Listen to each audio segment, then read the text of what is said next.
Welcome back to Beyond the Headline, everyone, where we discuss the realities of launching, scaling, and investing in a business. I'm really excited you're with us today because I'm here with Jay Parkinson and Cheryl Swinrow, the founders of Sherpaa. Thank you guys so much for being with me today.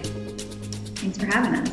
One of my favorite ways that you describe Sherpaa is that you don't look, feel, or talk anything like anyone else in healthcare. Can you introduce us to your work in that light? Sure. Healthcare has just become such a painful process for people. It's expensive, it's confusing. And so if we could create a service that people can reach out to for any health need, medical need, health insurance issue, powered by doctors, powered by insurance guides, they're professionals and they're paid to work full-time to solve issues for you. So basically what we try to do is, just give people that service. And whenever they have an issue, reach out to us. We solve the issue about 70% of the time, and we refer the issue about 30% of the time. So it just means that most of these healthcare visits that happen in America just don't really need to happen.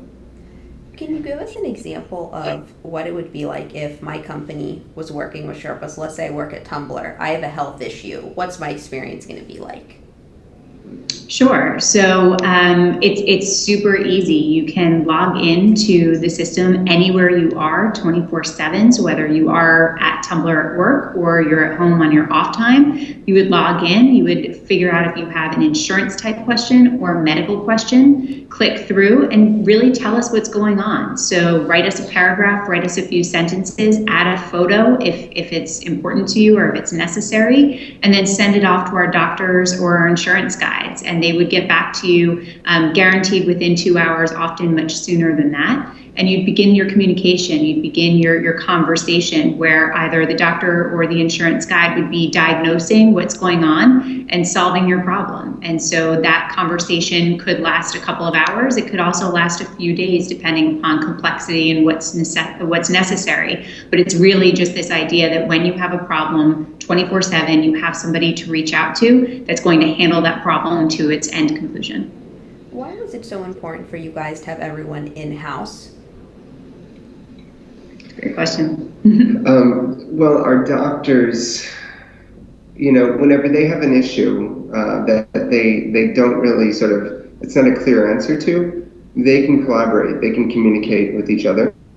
So it's extremely important, basically, to, sometimes doctors don't know what's going on, but oftentimes that's because it's only their brain thinking about it. But if we can sort of put a few brains on it and a few different people's experience into the details of the case, we can better figure out what's going on. So it's really important for just collaboration so the doctors can really do their best for you. And it makes me as a patient feel so much more comfortable. Yeah, totally. One of the things we were just discussing on that note is how prevalent email and text-like conversations are with the doctors versus video, which was what I assumed would be most popular. Can you explain why that's been important? Sure. We don't use video at all in Sherpaa. It's strictly asynchronous email-like messaging, secure messaging within our app. We do that simply because, it's just basically observing culture. I mean, if there's billions and billions of, WhatsApp and iMessage messages sent every day versus Apple's 15 to 20 million FaceTime calls every day, it just means people are choosing to communicate that way, and I choose to communicate that way. I rarely do video visits or video calls with people, but we're sending emails and text messages all day, every day. So, we're just really observing how our culture communicates and bringing it to healthcare. What's exciting about Sherpaa is the way that you both benefit the patient, but also hugely benefit the companies who partner with you guys. Etsy, General Assembly, Tumblr. Can you tell us about the business side of your work?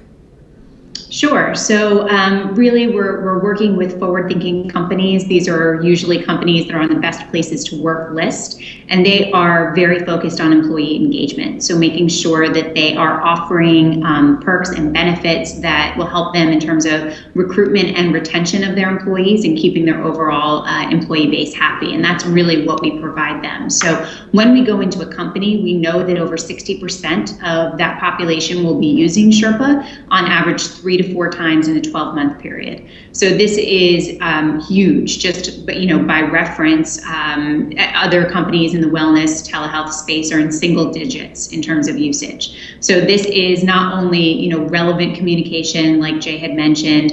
It's not only a really great perk, but it's something that the employees actually use. And because they use it, and because we're solving the problem so frequently, our doctors are. We're not sending the employees out into the healthcare system. The end ROI for the employer is that their premiums actually reduce because we're reducing the number of claims that company is submitting to an insurance carrier. So last year, 2014, our clients saw an average premium decrease of 6.5%. We actually drove their healthcare costs down 6.5%. Again, by way of comparison, across the country for companies that did not use Sherpaa, they saw a 10 to 12% increase in their premiums. So we're definitely driving real dollars. We're really cutting out these sort of unnecessary visits and really just connecting our doctors and our insurance guides directly to the employees of the companies that we contract with without the middleman.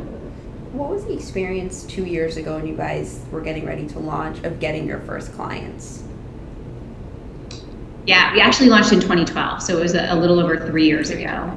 We were very fortunate. Excuse me, Jay is very friendly with the CEO of Tumblr, David Karp, who allowed us to come in and kind of experiment with their population, who at the time was about 80 employees. And so it was really Jay, myself, and a physician kind of playing around and figuring out how people would use the service. And so once we really learned, how people would be communicating, would be using the service, then we were able to go to market. So I think the beginning year or year and a half or so was really who are those forward-thinking companies and very much a founder-led sell.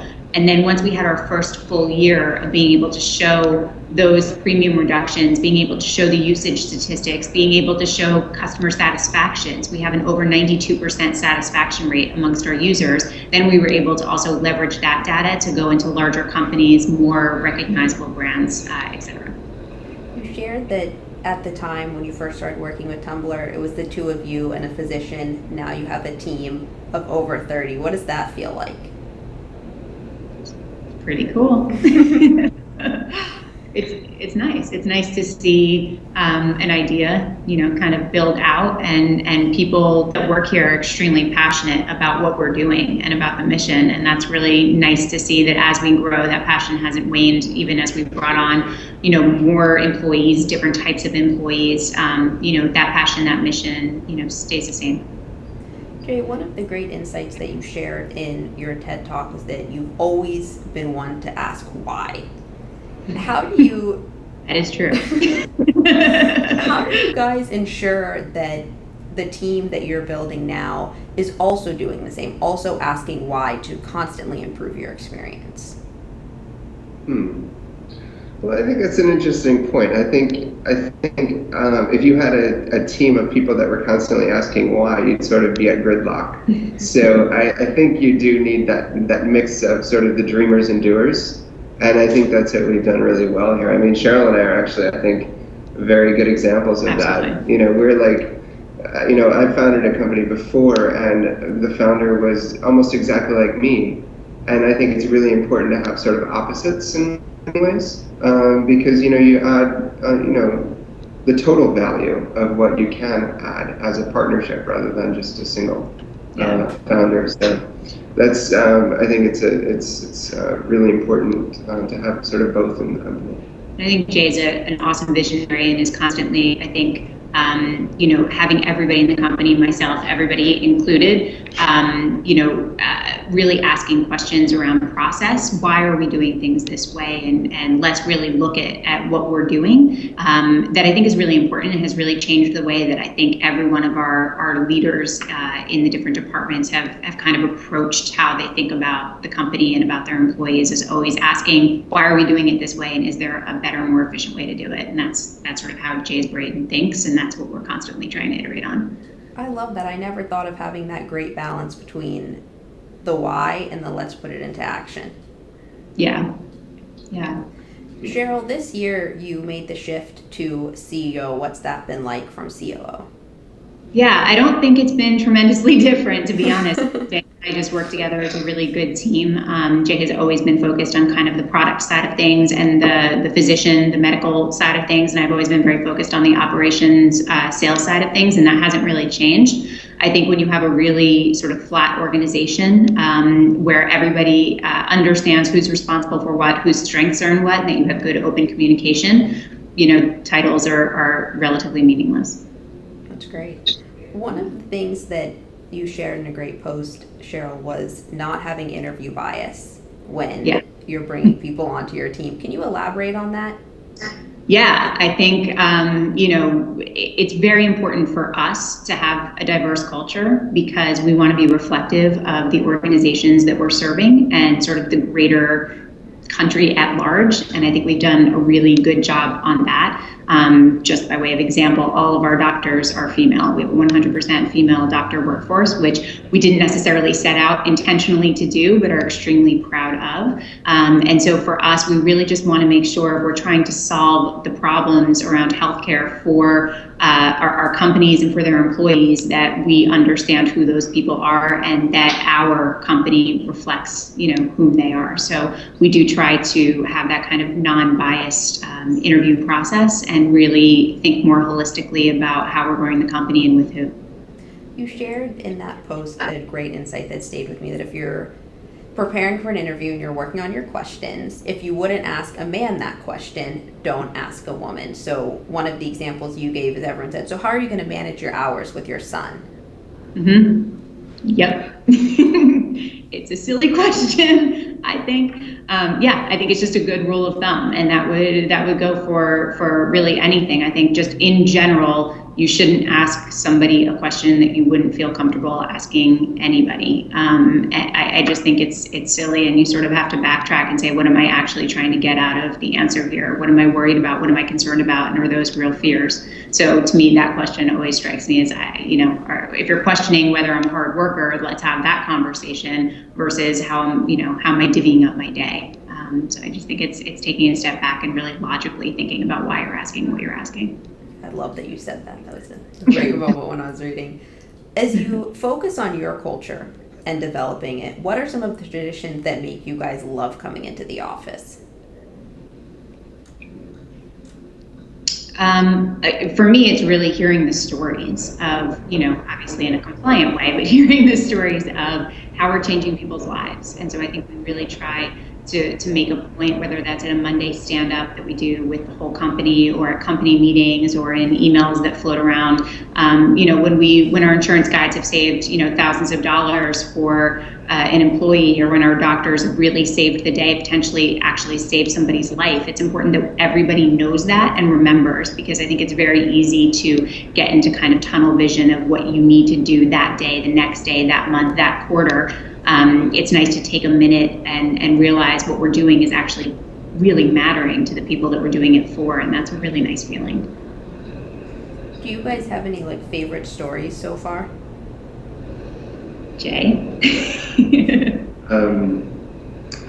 Well, sure. I mean, the one that I think, goodness, it's every day, but, as a physician, you get really simple cases, and you also get really difficult cases. And the difficult cases are rare, but whenever we do sort of nail them, we help people significantly. So the one that happened very early on in our company was a case of appendicitis, where somebody reached out to us and, explaining classic appendicitis, and we asked a few more questions, became convinced that it was appendicitis, and connected this gentleman with one of our surgeons here in the West Village, who said send him right over. So we sent the gentleman over. The surgeon confirmed that it was appendicitis on CAT scan, and as part of his practice, he has an outpatient surgical suite. So he set him up in his suite and laparoscopically removed this guy's appendix. And he was doing well 3 hours later and sent him home on oral antibiotics. So within a span of about 6 hours, they reached out to us and they were back home without an appendix. So not only did we save this person's life, we just coordinated a really great experience for him, and it was a fraction of the cost of going through the ER. So it was just sort of everybody won in that situation. That feels really good. And you got an amazing video out of it. I love that video. Yeah. It's a great video. On a super smaller scale, one thing, we always have our clients review us 100% of the time. We ask them for a review, and one of my more favorite ones that we've gotten relatively recently was, one of the questions we always ask is, what would you have done if you didn't have Sherpaa? And a young woman wrote in that she would have contacted her dad, who's a physician. So I love the fact that we were more accessible and that she thought of us before she thought to pick up the phone to call her dad. So as you consider those stories and impact you're making as you share it on a day-to-day scale, on a life-changing scale, what's the big picture vision over the next couple of years that you guys want to bring to life? I mean, we're in about 15 states now, so more and more states, bigger sales team, so just signing up more and more companies, more and more employees, signing up more doctors to work with us. So we just sort of reach more and more people. Healthcare is a fascinating space. It really is very slow to change. And, as we sort of march ahead, working with more and more innovative companies, we're sort of serving as this place in healthcare where it's the most innovative sort of patients and the most innovative doctors. And out of that can come, the future. And I think we're practicing the future today, but I think it's only going to get better because we're just collecting, the people that are going to change how healthcare is delivered and actually doing it on a daily basis. Very cool. So for companies who want to get involved and for individuals who want to join your mission and work with the team, how can they reach out to you guys? Go to Sherpaa.com, SHERPAA.com, and they can get in touch with us, whether they're doctors, insurance guides, technologists that want to work here, or companies that would love to bring Sherpaa as a solution to their employees. Absolutely. Great. Thank you guys so much for being with me today. Thanks. Thank you.